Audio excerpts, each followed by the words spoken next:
because they have permanent interests, and they're not the interest of the nation. So how is it going to balance this permanent interest of the political class and that of the majority of the people? His experience as a former head of state, as a former governor, as a minister, and experience of life. He has been to the school of life. So he should be able to. If he doesn't get it right, then I'm afraid we will not have the opportunity again. Mr. Etok, how do you think the president can get it right? Again, for the records. First, every man, every country, every success has an identification. If you say Vincent Enyema, what pops out is goalkeeping. If you say Lionel Messi or Ronaldo, what comes out is skills at goal scoring. Any leader who tries to be jack of all trade is a failure from day one. Once you call President Buhari, what comes to every Nigerian? If you put Messi in the post and they score a goal, nobody's going to blame Messi. But if he's before the goal and he does not score, everybody will say, what has happened? Our president is known for discipline, not as an astute politician. So the first thing he should do is get the service of a first-class lobbyist or politician or game player within the political atmosphere and concentrate on his area of strength.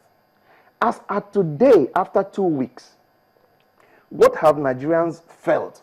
What they are feeling is politics, and that puts him on the path of failure, because that's not his area. I thought what Nigerians will be feeling right now is I'm coming. Thank you. So Nigerians should feel a certain thing that should come up and play so much, and that is, number one, security.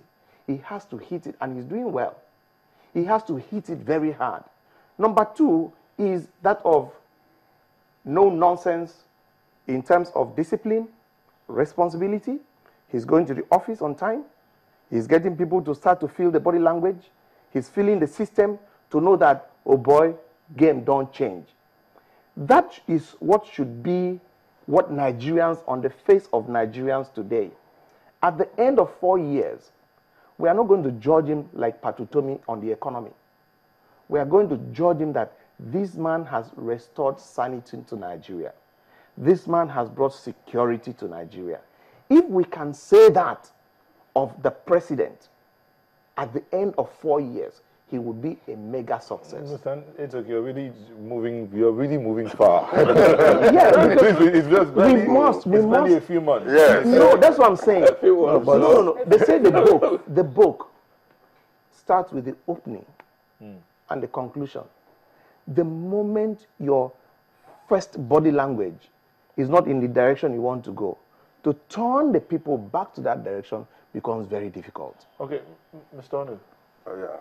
How has the book? Let's use the book now. I don't Page 1. completely agree with him on that issue, because if you see, to a very large extent, I will see the president has, hit the ground running. Look at, since his takeover as the president, look at the foreign overseas shuttles they have been making. They're all bordered on the issue of security, and you see, issue of security might not be something you get the immediate gain. He's trying to embark on, remote and strategic areas that will address this issue, and in the long run, we'll start seeing the effect. Though we might not, while in the course of doing that, we are still seeing Boko Haram insurgency still on the increase. But I think what he's trying to do is to, actually see how we nip it in the bud. Because what he's really doing now is something, if the previous government has tried as much as he has done in these areas, by now it would have been. So I wouldn't say that, all has been just 2 weeks. So we shouldn't expect a magic word from him. And also, don't forget that the issue of appointment of there have been a lot of horse trading. So many names have been bandied around. I've been an experienced technocrat. He got it right when he said he's not a politician. I agree with him on that.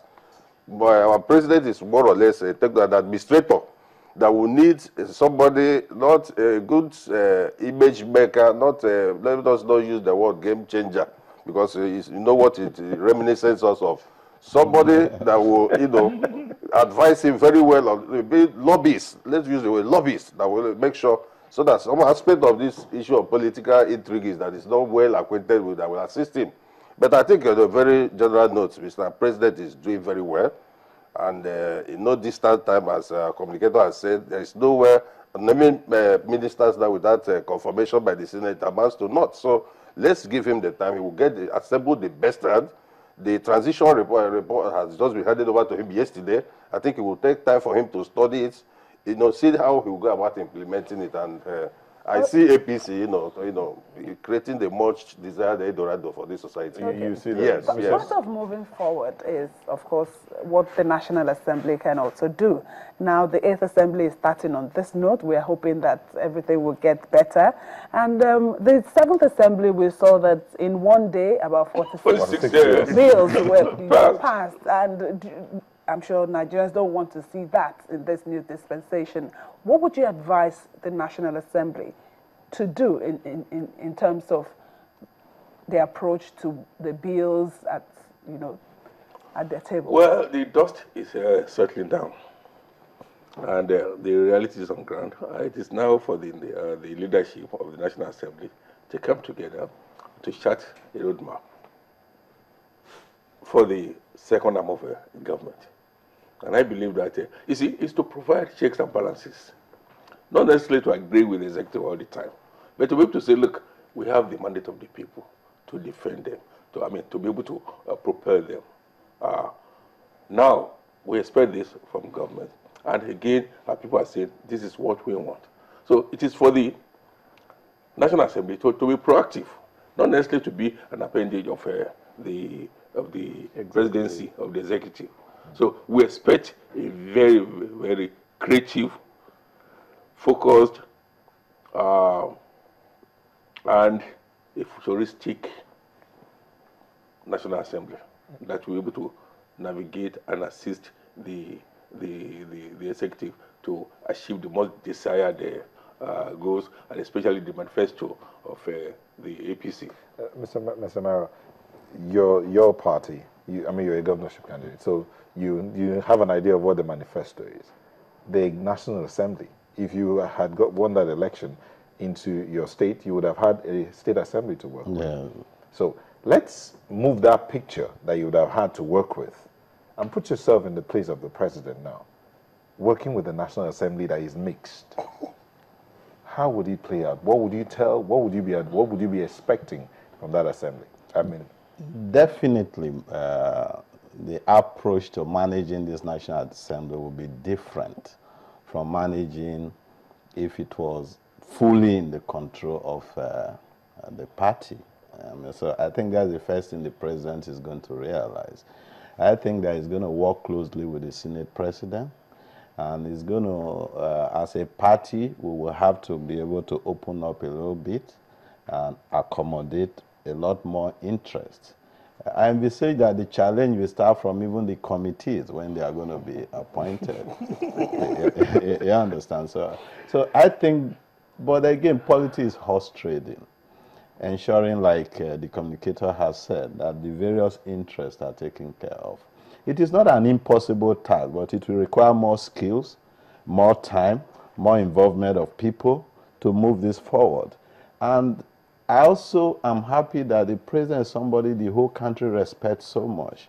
And the situation we have is so grave that both parties, again, I must say, will want to get us out of where we are. So it will take a lot more that it should have taken, you know.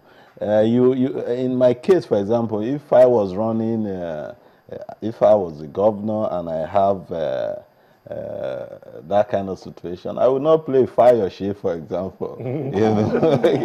You know, because people take different strategies. They just want to drive away the opposition and then focus on those who will work with them. Ultimately, that will generate more crisis. But you must attempt to now say, look, you are a governor of the whole state.